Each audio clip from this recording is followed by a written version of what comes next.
Let's see how Simpla can help in this scenario. ElevateTech Solutions, based in Dubai Silicon Oasis (DSO), is an electronics manufacturing company with an annual income of $480,000. They are VAT registered but import goods from foreign vendors.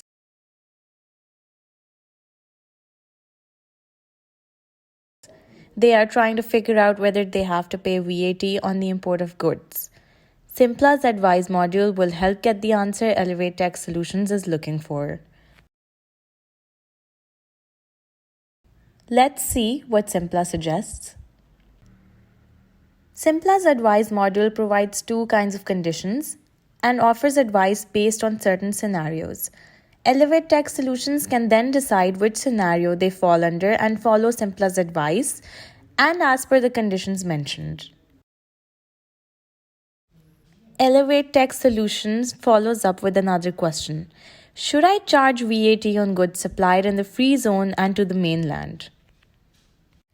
For this, Simpla's AI dives deep into ElevateTech Solutions details, their VAT registration status, location in DSO, and annual income.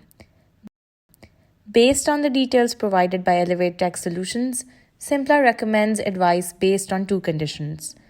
ElevateTech Solutions can then decide which condition they fall under and act accordingly. Finally, ElevateTech Solutions wants to know if they should pay import duties on the imports they make. Simpla has the answer. Simpla suggests the circumstances under which they should pay import duties according to Article 47. Simpla also lays out the rules for exemption since ElevateTech Solutions is based in DSO. ElevateTech Solutions has found the answers they wanted thanks to Simpla's powerful AI tool that makes tax and financial advice a breeze. Are you looking for financial advice for your business? Simplify it with Simpla's cutting-edge solution.